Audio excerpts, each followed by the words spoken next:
प्यारे विद्यार्थियों, क्या आप द्विवार्षिक परीक्षा कक्षा 10वीं हिंदी विषय में अच्छे अंक लाना चाहते हो कम मेहनत के? तो ही आप इस वीडियो को पूरा देखना। जी हाँ दोस्तों, अगर आप कक्षा 10वीं हिंदी विषय में पास होने के साथ साथ में कम मेहनत में ज़्यादा से ज़्यादा अंक लाना चाहते हो, यानी कि आप 80 में से दोस्तों 75 नंबर या इससे ज़्यादा के अंक लाना चाहते हो, तो इस वीडियो को पूरा ज़रूर देखिएगा दोस्तों। आज के इस वीडियो में मैं आपको आपके पेपर में आने वाली संपूर्ण ग्रामर हल करवाऊँगा। जी हाँ दोस्तों, अगर आपने पूरा वीडियो देख लिया तो आप ये समझिएगा कि आपका 70% पेपर पूरा कवर होने वाला है इस वीडियो में से। तो वीडियो की लंबाई चाहे थोड़ी बहुत बड़ी हो सकती है, पर प्लीज़ आप सबसे रिक्वेस्ट है कि पूरा वीडियो ज़रूर देखिएगा। तो चलिए बिना किसी देरी के पूरा वीडियो शुरू करते हैं और देखते हैं। तो सर्वप्रथम अगर देखा जाए दोस्तों, तो वन बाई वन करके मैं आपको सारी चीज़ें समझा देना चाहता हूँ। तो आवेदन पत्र की अगर बात की जाए तो दोस्तों, आवेदन पत्र आपका 4 नंबर में पूछा जाएगा। और मैंने कुछ आवेदन पत्र IMP छाँटे हैं, तो आप कम से कम इनको ज़रूर बहुत अच्छे से याद कर लें। बिल्कुल ही दोस्तों ये सरल भाषा में दिया गया है। स्थानांतरण प्रमाण पत्र का आवेदन पत्र आपको बहुत ही अच्छे से पूरा याद कर लेना है। तो इस प्रकार से आप चाहे तो इसका दोस्तों स्क्रीनशॉट लेकर रख सकते हो। सेवा में श्रीमान प्राचार्य महोदय, शासकीय कन्या उच्चतर माध्यमिक विद्यालय, यहाँ पर अपने विद्यालय का नाम आ जाएगा। और यहाँ पर आप माध्यमिक विद्यालय यहाँ पर, और इस जगह पे दोस्तों जिले का नाम लिख देना है। इस प्रकार से दोस्तों आपको स्थानांतरण प्रमाण पत्र पूरा याद कर लेना है। प्लीज़ वीडियो को पूरा ज़रूर देखिएगा दोस्तों, काफ़ी मेहनत करके आप लोगों के लिए ये वीडियो मैं बना रहा हूँ। इसमें से दोस्तों आपका पूरा ग्रामर, जीवन परिचय सब कुछ आपका कवर होने वाला है। सिर्फ आपके प्रश्नोत्तर बचेंगे। जी हाँ दोस्तों, इसमें प्रश्नोत्तर के ऊपर भी एक अलग से वीडियो मैं आपको बनाने वाला हूँ। उसमें से आपको दोस्तों पाठ के आधार पर प्रश्नोत्तर सभी बताए जाएंगे। तो आपने दोस्तों स्थानांतरण प्रमाण पत्र अच्छे से नोट कर लिया होगा। अब चलिए आगे बढ़ते हैं। तो अगला जो पत्र है दोस्तों, वो आपको ये शुल्क मुक्ति हेतु आवेदन पत्र बहुत ही अच्छे से याद कर लेना है। तो एक तो स्थानांतरण का और एक शुल्क मुक्ति का आप अच्छे से रिवीजन लगा लीजिएगा, क्योंकि अभी आपके पास में पर्याप्त समय दिया गया है। आप अपनी तैयारी को दोस्तों बराबर जारी रख सकते हैं। तो ये शुल्क मुक्ति का आवेदन पत्र है दोस्तों, आप इसको अच्छे से तैयार कर लेंगे। इस प्रकार से दोस्तों पूरा आप ये शुल्क मुक्ति का आवेदन पत्र तैयार कर सकते हैं। चलिए अब आगे बढ़ते हैं। तो अगला जो पत्र है दोस्तों, वो आपको ध्वनि विस्तार के यंत्रों का तैयार कर लेना है। A to Z चीज़ें बताऊंगा दोस्तों। पूरा पेपर आज मैं क्वेश्चन नंबर 1 से लेके 23 तक के प्रत्येक प्रश्न का उत्तर मैं आपको इसी वीडियो में देने वाला हूँ। तो इसलिए प्लीज़ वीडियो को पूरा जरूर देखिएगा। अगर आप आधा अधूरा वीडियो देखोगे तो आप काफ़ी चीज़ों को मिस कर जाओगे। तो ध्वनि विस्तारक यंत्रों की अगर बात की जाए दोस्तों, तो ये भी बहुत ज़्यादा IMP एप्लीकेशन है, तो आप इसको जरूर याद कर लें। इस प्रकार से दोस्तों आपको पूरा लिखना है। सेवा में श्रीमान जिलाधीश महोदय, और इस जगह पर दोस्तों आपके ज़िले का नाम आ जाएगा। आप पूरा का पूरा इस प्रकार से इसको लिख लीजिएगा। इसके अलावा दोस्तों ये पूरी एप्लीकेशन दी गई है, और उसी के नीचे दोस्तों कुछ एप्लीकेशन का हिस्सा ये दिया गया है। तो आप पूरा दोस्तों इस प्रकार से पूरा इसको नोट कर लीजिएगा। और आगे आप देख सकते हो दोस्तों, गंदगी दूर करने हेतु आवेदन पत्र। तो आप चाहे तो इसको याद करना चाहो तो कर सकते हो, पर फिर भी मेरा बताना फ़र्ज़ बनता है। आप कम से कम जो ऊपर एप्लीकेशन आपको बताई गई है, कम से कम आप उनको ज़रूर याद कर लीजिएगा। तो दोस्तों आप कम से कम इसको ज़रूर आप अच्छे से याद कर लीजिएगा। ये जो आवेदन पत्र गंदगी दूर करने हेतु आवेदन पत्र बताया गया है। और आगे अगर बात की जाए दोस्तों, तो एप्लीकेशन के बाद में दोस्तों नंबर आता है जीवन परिचय का। जी हाँ दोस्तों, एक तो आपसे कवि परिचय पूछा जाएगा और एक लेखक परिचय पूछा जाएगा। तो जो कवि परिचय है दोस्तों, उसमें से आपको एक तो सूरदास का बहुत ही अच्छे से याद कर लेना कवि परिचय। तो आप ये पूरा देख सकते हो, सूरदास जी का कवि परिचय है। ये सूरदास जी की रचना, ये इनका भाव पक्ष है और ये इसका कला पक्ष है। और दोस्तों इसके अलावा ये हिंदी साहित्य में स्थान है। तो इस प्रकार से दोस्तों आपको ये पूरा लिख लेना है। और अगला देखिए दोस्तों, तो यहाँ से आप देख सकते हो ये अलंकार दिए गए हैं। तो आप इन अलंकारों को ज़रूर बहुत अच्छे से याद कर लेना। तो ये जो अलंकार दिए गए, जैसे कि अतिशयोक्ति अलंकार और अन्योक्ति अलंकार, तो वक्रोक्ति अलंकार, तो मेरे हिसाब से आप इसको, ये वाले जो अलंकार है दोस्तों, इनको याद मत कीजिएगा, क्योंकि ये अभी आपके सिलेबस से हट चुके हैं। तो अभी तुम वक्रोक्ति अन्योक्ति को याद मत करें। इसके अलावा आगे मैं आपको जो अलंकार बताऊँगा, आप उनको ज़रूर याद कर लेना। और ये वाले प्रश्न ज़रूर आप याद कर लें, अलंकार किसे कहते हैं, अलंकार कितने प्रकार के होते हैं। इसके अलावा दोस्तों एक ये वाला प्रश्न आप बिल्कुल याद कर लें, बिल्कुल आपकी परीक्षाओं में ये आने वाला है कि निपात शब्द किसे कहते हैं। और उसके नीचे अगर देखा जाए दोस्तों, तो आप ये जीवन परिचय याद कर लें। सूरदास का भी कर लें और एक तुलसीदास का भी कर लें, बिल्कुल आपके 4 नंबर में पूछा जाएगा। आप यहाँ से इसको पूरा नोट कर सकते हो और इसको याद भी कर सकते हो। ये रचनाएँ दी गई है दोस्तों, और ये भाव पक्ष है और ये कला पक्ष है दोस्तों, ये आपको ये बहुत ही अच्छे से याद कर लेना है। इसके अलावा दोस्तों आप यहाँ पर देख सकते हो हिंदी साहित्य में स्थान, आपको अच्छे से याद कर लेना है। तो उम्मीद करता हूँ कि ये भी आपने नोट कर लिया होगा। और आगे देखें तो दोस्तों यहाँ से आपको वाक्यों के प्रकार अच्छे से याद कर लेने हैं। वाक्यों के प्रकार में दोस्तों मेरे ख़्याल से आप अभी ये रहने दीजिएगा, क्योंकि ये आप याद मत करें बिल्कुल भी, क्योंकि ये आपके टॉपिक में से अभी सिलेबस में से हट चुका है। तो आप इसको बिल्कुल भी ध्यान नहीं देंगे वाक्यों के प्रकार के ऊपर। चाहे तो आप ऑब्जेक्टिव में आ सकता है, तो अर्थ के आधार पर जो होते हैं दोस्तों, रचना के आधार पर 3 प्रकार के होते हैं और अर्थ के आधार पर 8 प्रकार के होते हैं। तो आप कम से कम ये ज़रूर याद रखें, अर्थ के आधार पर 8 प्रकार है और रचना के आधार पर 3 प्रकार के वाक्य होते हैं। तो आप इनको ज़रूर याद रखें, बाकी कुछ भी ना पढ़े इसके संबंधित में। और आगे आप देख सकते हो दोस्तों, यहाँ पर कुछ ये दिया गया है, इनको आप ज़रूर याद कर ले। जैसे कि हिंदी की प्रथम कहानी इंदुमती, इसका लेखक ये है। हिंदी का प्रथम उपन्यास परीक्षा गुरु, ये इसका लेखक है। ये दोस्तों आपके जो है ना ऑब्जेक्टिव में पूछे जाएंगे, तो आप इनको ज़रूर याद कर ले। हिंदी की प्रथम एकांकी कौन सी है? आधुनिक हिंदी साहित्य का जन्म किस युग से माना गया? ये आप सभी लोग इन प्रश्नों को देख लेंगे और संधि को जरूर बहुत अच्छे से देख ले दोस्तों आप। तो इस प्रकार से दोस्तों आप संधि देख सकते हो, स्वर्ग संधि, दीर्घ संधि, आप सभी लोग इसको देख लें। और आगे आप देख सकते हो यण स्वर संधि, अयादि, ये वाली पूरी की पूरी आप देख लीजिएगा। इसके अलावा दोस्तों ये दिया गया है काल कितने प्रकार के होते हैं। तो दोस्तों ये जो है ना काल 2 प्रकार के होते हैं, आप है ना कंफ्यूज मत होना। एक तो भूतकाल, भविष्यकाल, वर्तमान काल होते हैं। तो इस वाले काल की बात नहीं है, ये जो हिंदी साहित्य को कितने भागों में बांटा गया है, ये इस वाले काल की बात है। तो प्रश्न इस प्रकार से आएगा कि हिंदी साहित्य को कितने भागों में बांटा गया है। तो आगे दोस्तों आपको ये कर लेना है संधि और समास में अंतर। जी हाँ दोस्तों, संधि और समास में वेरी मोस्ट आईएमपी क्वेश्चन है। आप संधि और समास में अंतर जरूर बहुत अच्छे से याद कर लेंगे। इसके अलावा दोस्तों आप यहाँ पर देख सकते हो स्थायी भाव और संचारी भाव में आपको अंतर याद करना अच्छे से। तो ये स्थायी भाव और संचारी भाव दिए गए हैं, आप सभी लोग इसमें अंतर याद कर लेंगे। इसके अलावा आप यहाँ पर देख सकते हो महाकाव्य और खंडकाव्य में भी आपको अंतर याद अच्छे से कर लेना है। तो आपने इसको भी याद कर लिया होगा। अगला देखते हैं नाटक और एकांकी में भी आपको अंतर याद अच्छे प्रकार से कर लेना है। तो आप नाटक एकांकी का अंतर अच्छे से याद कर लीजिएगा। और अगला देखें तो दोस्तों आपको जीवनी और आत्मकथा में भी अंतर अच्छे से याद कर लेना है। इसके अलावा आप यहाँ पर देख सकते हो कहानी और उपन्यास में अंतर आपको याद करना है। तो कहानी और उपन्यास में आप अंतर अच्छे से याद जरूर कर लीजिएगा। इसके अलावा दोस्तों बात की जाए विज्ञान के चमत्कार की, और दोस्तों आपको मैं बता देना चाहता हूँ कि ये जो अंतर मैंने बताया ना, ये सभी 4 अंक में पूछे जाएंगे आपसे। तो इनको जरूर आप याद कर ले, क्योंकि मैं सर्वप्रथम दोस्तों आपको 4-4 अंक वाले ही प्रश्न बता रहा हूँ। 4 अंक या 4 अंक से बड़े वाले ही प्रश्न मैं आपको बता रहा हूँ, जैसे कि आपके दोस्तों थोक में ज़्यादा अच्छे से नंबर आ सकें। तो आप जैसे कि बड़े बड़े प्रश्न अगर अच्छों से कर लोगे तो आपके ज़्यादा नंबर आएंगे दोस्तों। तो अगला जो दिया गया दोस्तों, ये विज्ञान का चमत्कार निबंध आप बिल्कुल याद कर लें। तो ये आपको आउटलाइन के लो, आप रूपरेखा के लो, इस प्रकार से पूरा आपको इसको लिख लेना है। और ये दोस्तों बड़े ही सरल सरल पॉइंट है, आप इसको ज़रूर याद कर लें। बिल्कुल आपको इसको लिखने का पूरा नंबर ज़रूर मिलेगा, तो आप पूरा इसको इस प्रकार से याद ज़रूर कर सकते हैं दोस्तों। विज्ञान शिक्षा के क्षेत्र में, विज्ञान चिकित्सा के क्षेत्र में। इसके अलावा आप आगे यहाँ पर देख सकते हो विज्ञान यातायात के क्षेत्र में, तो आप इसको पूरा याद ज़रूर कर लीजिएगा। तो उम्मीद करता हूँ कि ये भी आपने समझ लिया होगा। और अगला जो निबंध होने वाला है दोस्तों कोविड-19 का, पूरा लिख लें। तो ये कोविड-19 का निबंध है, पूरा आप इसको ज़रूर याद कर लें। ये वेरी मोस्ट निबंध है दोस्तों, पूरा आप इसको अच्छे से याद कर लेंगे, जिससे कि दोस्तों आपकी तैयारी अच्छे से हो सके। तो ये दूसरा पॉइंट है इसका, और ये इसका तीसरा पॉइंट है, और ये अगले पॉइंट है। तो आप सभी लोग इनको ज़रूर अच्छे से याद कर लेंगे, जिससे कि आपकी तैयारी दोस्तों बहुत ही अच्छे से हो सके। तो आप पूरा इसको याद कर लेंगे, जिससे कि आपकी तैयारियाँ हो सकें। ये उपसानार दिया गया है। और इसके अलावा आप देख सकते हो ये जो क्वेश्चन दिया गया है, ये 2-2 अंक वाले क्वेश्चन है दोस्तों। आप देख सकते हो बाबू गुलाब राय के अनुसार निबंध की परिभाषा देते हुए हिंदी साहित्य में 2 निबंधकारों के नाम लिखिए। तो दोस्तों बाबू गुलाब राय के अनुसार निबंध की क्या परिभाषा है, ये दी गई है। और आगे देखते हैं। तो ये जो रूपरेखा दी गई है, आप इसको प्रिपेयर ना करें, क्योंकि ये अभी आपके सिलेबस से हट चुकी है। तो आगे मैं आपको बता देना चाहता हूँ, ये शब्द शक्ति वगैरह देख ले आप थोड़ा सा। शब्द शक्ति 3 प्रकार की होती है, अमिदा, लक्षणा और व्यंजना। और ये इनके डिटेल हैं। ज़्यादा आप शब्द शक्ति पे अभी ध्यान मत देना। और शब्द गुण भी उसी प्रकार से 3 प्रकार के होते हैं। तो बस इनकी हेडिंग याद कर ले आप कि कितने प्रकार के होते हैं। और इसके अलावा दोस्तों इस वाले टॉपिक को ज़रूर आपको बहुत ही अच्छे से ध्यान देना है कि रस किसे कहते हैं। तो ये वाला क्वेश्चन आप बिल्कुल 2 नंबर में याद कर लेंगे, 2 नंबर में आपसे पूछा जाएगा। और दोस्तों ये जो रस और इनके स्थायी भाव दिए गए हैं, इनको भी आप थोड़ा पढ़ के जाना, क्योंकि दोस्तों इससे है ना लगभग आपके 2 ऑब्जेक्टिव सही हो जाएंगे। ऑब्जेक्टिव में आपसे ये पूछे जाएंगे। और दोस्तों ये जो श्रृंगार रस की परिभाषा उदाहरण से दीजिए। और ये जो क्वेश्चन है ना दोस्तों, ये आपसे 2-2 अंक में पूछे जाएंगे। तो आप सभी लोग इन क्वेश्चन को जरूर अच्छे से याद कर लेंगे। इसके अलावा कुछ क्वेश्चन ये दिए गए हैं, तो आप सभी लोग इन प्रश्नों को जरूर बहुत अच्छे से याद करेंगे।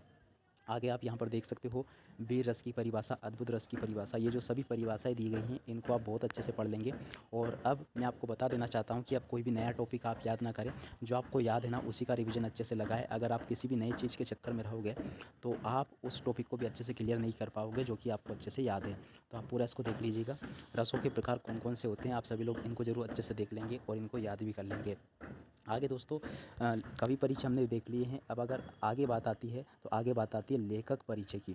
तो लेखक परिचय भी आप इसको देख लीजिएगा। तो ये दोस्तों लेखक परिचय दिए गए हैं, पूरा आप इसको देख सकते हो। जैसे कि सूर्यकांत त्रिपाठी निराला का लेखक परिचय आपको ये वैसे कवि परिचय हैं, तो आप इसको भी देख लें। ये कवि परिचय दिया गया है, लेखक परिचय नहीं है, तो आप इसको ज़रूर याद कर लें। तो ये सूर्यकांत त्रिपाठी जी का है, ये इनकी रचनाएं हैं। और ये भाव पक्ष, कला पक्ष है, तो आप इसको भी देख लें। और ये हिंदी साहित्य में स्थान है, तो आप इसको भी याद कर लेंगे। अगला जो क्वेश्चन है दोस्तों, ये सभी 2-2 अंक वाले प्रश्न हैं, जो कि आपकी परीक्षा में बिल्कुल पूछे जाएंगे। रेखा चित्र किसे कहते हैं। इसके अलावा पत्र साहित्य किसे कहते हैं, ये बिल्कुल आपसे पूछे जाएंगे। अगर पूरा वीडियो आपने देखा तो पूरा आपके दोस्तों 80 में से आप ये समझेंगे कि 75 नंबर पूरे आने वाले हैं। तो आप पूरा ये देख लें। और इसके अलावा दोस्तों आप ये महाकाव्य की परिभाषा, खंड काव्य की परिभाषा ये ज़रूर आप देख लें। बिल्कुल 2-2 नंबर वाले आपके क्वेश्चन हैं। आप इसको ज़रूर थोड़ा सा सुधार लेंगे। इसको लिखोगे पंचवटी, तो पंचवटी आप इसको कर लेना। और अगला आप देख सकते हो। और इस प्रकार से दोस्तों आप पूरा देख सकते हो। अगला दिया गया है छंद किसे कहते हैं। तो छंद कितने प्रकार के होते हैं? 2 प्रकार के होते हैं, मात्रिक और वर्णिक। इसके अलावा दोस्तों ये जो क्वेश्चन दिए गए हैं जीवनी की परिभाषा देते हुए 2 जीवनी लेखकों के नाम, तो ये आपको बहुत ही अच्छे से समझ लेनी है और लिख लेनी है। और आगे आप देख सकते हो आधुनिक काल की विशेषता लिखते हुए बताइए कि, तो आप पूरा इसको भी देख लीजिएगा। इसके अलावा दोस्तों अगला आप यहाँ पर देख सकते हो आधुनिक काल में हिंदी साहित्य में सबसे ज़्यादा बदलाव क्या हुए हैं। तो इसके अलावा आगे कुछ क्वेश्चन दिए गए हैं, तो आप लोग इन क्वेश्चन को भी नोट करेंगे और इनको भी देख लेंगे। वह इसी क्रम में आप आगे यहाँ पर देख सकते हो रीतिकाल श्रृंगार काल को क्यों कहा जाता है, रीतिकाल के किन्हीं 2 कवियों के नाम लिखिए। तो यहाँ पर आप देख सकते हो ये जो दिया गया है दोस्तों, आप पूरा इसको देख लें और इसको इस प्रकार से याद कर लीजिएगा। और आगे आप यहाँ पर देख सकते हो भारतेंदु युग काव्य की 4 विशेषता, ये ज़रूर मोस्ट टाइम पे दोस्तों आपसे 4 अंक में पूछी जाएगी, इसलिए कम से कम आप इनको ज़रूर याद कर लें। और अगला जो क्वेश्चन है दोस्तों जो कि 2-2 अंक में पूछे जाने, जैसे कि निबंध किसे कहते हैं, प्रगतिवाद के काव्य की विशेषता, ये आपसे 4 नंबर में पूछा जाएगा। बिल्कुल आप इसको याद करेंगे अच्छे से। कवियों के नाम, उनकी रचनाएँ यहाँ से आप याद कर लेना। और इसके अलावा आप यहाँ पर देख सकते हो प्रयोगवादी काव्य की विशेषता, ये बिल्कुल आपसे 4 अंक में पूछी जाएंगी, तो आप इनको यहाँ से याद कर लेंगे। और यहाँ पर देख सकते हो 2 कवियों के नाम और उनकी रचनाओं के नाम। इसके अलावा आप यहाँ पर देख सकते हो ये छायावाद की विशेषता है। छायावाद की विशेषताएँ आप ज़रूर बिल्कुल अच्छे से याद करेंगे, ये बिल्कुल आपसे 4 अंक में पूछी जानी है। और इस प्रकार से दोस्तों ये जो प्रमुख कवि है इस पे भी अलग-अलग प्रश्न पूछे जाने हैं, जैसे कि ये छायावादी प्रमुख कवि है, आप इनकी 2 कवियों के नाम और उनकी रचनाओं के नाम ज़रूर याद कर लें, ये 2-2 नंबर में आपसे पूछे जाने वाले हैं। और इसके अलावा जो दोस्तों 3 अंक वाले प्रश्न है वो अब यहाँ से शुरू होते हैं, आप यहाँ से देख सकते हो। तो निम्नलिखित मुहावरों के अर्थ लिखिए, जैसे कि आँख लगना, नींद आना, और इसके अलावा 9 2 11 होना, भाग जाना। तो इस प्रकार से आपको वाक्यों में भी प्रयोग आपको करके बताना है। आ बेल मुझे मार, इसका मतलब होता है मुसीबत मोल लेना। तो आप इसको देख सकते हो। और आगे आप देख सकते हो निम्नलिखित वाक्यों में एक शब्द लिखिए जिसका कोई आकार ना हो, उसको निराकार कहते हैं। दोपहर के पहले का समय पूर्वांत, जानने की इच्छा, जिज्ञासा। और इसके अलावा दोस्तों कामायनी के रचनाकार कौन है? जयशंकर प्रसाद है। व इसी के अलावा आप यहाँ पर देख सकते हो द्विगु समास किसे कहते हैं, द्वंद्व समास किसे कहते हैं। ये समास आप ज़रूर बिल्कुल अच्छे से पढ़ लेना दोस्तों, इससे आपके 2-2 अंक पक्के हो जाएंगे और इसमें से ऑब्जेक्टिव भी बन के आएंगे। और इसके अलावा पूरा आप इसको पढ़ सकते हो, यहाँ से आप इसको पढ़ लेना, क्योंकि अभी दोस्तों समझाने का समय आपको मुझे नहीं है, अभी आप समझ सकते हो इस बात को। तो यहाँ पे आप देख सकते हो, इनको पढ़ लें और इसको अच्छे से याद ज़रूर कर लीजिएगा। इसके अलावा आप यहाँ पर देख सकते हो कर्मधारय समास किसे कहते हैं, तो इस प्रकार से पूरा आप इसको यहाँ से लिख लीजिएगा। छायावादी कवि कौन-कौन है, यहाँ से आप पूरा इसको लिख लीजिएगा और इसको यहाँ नोट भी कर लीजिएगा। इसके अलावा आप यहाँ से देख सकते हो रीतिकाल की 4 विशेषता आपको याद करनी है, भक्ति काल की 4 विशेषता आपको यहाँ से याद कर लेनी है। तो आप पूरा इसको नोट करते चलेंगे। और यहाँ से आप देख सकते हो आदिकाल का ये जो पूरा कालक्रम दिया गया है इसको आप याद कर लें और इनके कवियों के नाम भी आप अच्छे से याद कर लें। कैसे? जैसे कि अमीर चंद की विद्या नाले में जा गिरी। तो इस प्रकार से दोस्तों ये ट्रिक है, इसके माध्यम से आप पूरा इसको याद कर सकते हो। ये भक्ति काल के कवि है दोस्तों, आप इसको भी पूरा याद कर लें। और इसके अलावा ये रीतिकाल का समय दिया गया है, आप इसको भी पूरा याद कर लें। और इस प्रकार से गद्यकाल का है, ये भी आप याद करेंगे अच्छे से। बिल्कुल आप कम से कम इसको ज़रूर याद कर लें। और एक क्वेश्चन और मैं बता देता हूँ, हिंदी साहित्य का जनक किसे माना जाता है दोस्तों? भारतेंदु हरिश्चंद्र को, इस बात को याद रखना। और छायावाद का जो जनक है वो है जयशंकर प्रसाद, तो आप इसको ज़रूर याद कर लें। और इसके अलावा ये उपन्यास सम्राट, कहानी सम्राट कौन है, इनको ज़रूर आप अच्छे से याद कर लेंगे। और आगे देखा जाए दोस्तों तो यहाँ से शुरू होते हैं आपके लेखक परिचय। लेखक परिचय दोस्तों आपसे 4 अंक में पूछा जाएगा, तो आप यहाँ से इन लेखक के परिचय ज़रूर आप अच्छे से याद कर लेंगे। ये जो दिए गए हैं इनके लेखक परिचय आप अच्छे से याद करेंगे, तो पूरा ये लेखक परिचय दोस्तों रामरक्ष बेनीपुरी जी का, आप इसको याद ज़रूर कर लें। और उसी के नीचे दोस्तों आपको महावीर प्रसाद द्विवेदी का लेखक परिचय देखने को मिल जाएगा, तो ये भी आपको अच्छे से याद कर लेना है। लेखक परिचय और कवि परिचय में सिर्फ यही फ़र्क होता है दोस्तों कि कवि परिचय में आपको भाव पक्ष, कला पक्ष लिखना पड़ता है, जबकि लेखक परिचय में आपको भाषा शैली लिखनी पड़ती है। बाकी सभी पॉइंट सेम सेम रहते हैं। तो आप ये देख सकते हो जिसके समान कोई दूसरा ना हो उसको क्या कहते हैं? अद्वितीय कहते हैं। अगला आप देख सकते हो कहानी के तत्व लिखिए। तो कहानी के क्या तत्व होते हैं दोस्तों? ये सभी तत्व बताए गए हैं, लगभग 6 तत्व होते हैं कहानी के, तो आप इसको देख लें। इसके अलावा दोस्तों ये प्रश्न जो दिया गया है रिपोर्टाज किसे कहते हैं, काव्य की परिभाषा बताइए। आप सभी लोग इन प्रश्नों को जरूर अच्छे से देख लेंगे। आचार्य भरत मुनि के अनुसार रस की परिभाषा शैली की दृष्टि से काव्य के भेद, आप इस वाले क्वेश्चन को जरूर बहुत अच्छे से देखेंगे और याद कर लेंगे कि शैली की दृष्टि से काव्य के भेद क्या क्या हैं। इसके अलावा प्रबंध काव्य एवं मुक्तक काव्य में अंतर आपको पूरा कर लेना है। ये प्रबंध काव्य किसे कहते हैं, मुक्तक काव्य किसे कहते हैं, तो आप ये पूरा आप कर लेना यहाँ से। और इसके अलावा दोस्तों पाठ्य पुस्तक एवं गेम पुस्तक, पाठ्य पुस्तक गेम पुस्तक क्या क्या होता है आप पूरा इसको याद कर लेंगे। आख्यानक से क्या तात्पर्य है, ये आख्यानक गीतिया क्या है वो यही है। अगला आप यहाँ से देख सकते हो मात्रिक छंद और वर्णिक छंद में अंतर आपको बताना है। और ये भक्ति काल की जो शाखाएँ बताई गई है आप इस प्रकार से दोस्तों इसके ऊपर तैयारी कर लीजिएगा। और दोस्तों ये जो वाले अलंकार दिए गए हैं इन अलंकारों को ज़रूर आपको मोस्ट आईएमपी समझ के याद करना। बिल्कुल आपके दोस्तों ये अलंकार पूछे जाएंगे। जैसे कि कौन सा है, यहाँ पर आप देख सकते हो अनुप्रास अलंकार की परिभाषा उदाहरण से दीजिए, आप पूरा यहाँ से नोट कर लीजिएगा। और रूपक अलंकार की परिभाषा दोस्तों आप यहाँ से नोट कर लीजिएगा, ये पूरा रूपक अलंकार है। अगला देखें तो आप यहाँ से देख सकते हो ये उपमा अलंकार की परिभाषा है, पूरी आप इसको नोट कीजिएगा। और ये उत्प्रेक्ष अलंकार की परिभाषा है, आप पूरा इसको नोट कर लीजिएगा। इसके अलावा दोस्तों आपको ये उसका उदाहरण देखने को मिलेगा। और ये दोस्तों मानवीकरण अलंकार की परिभाषा है, आप इसको भी नोट कर लीजिएगा।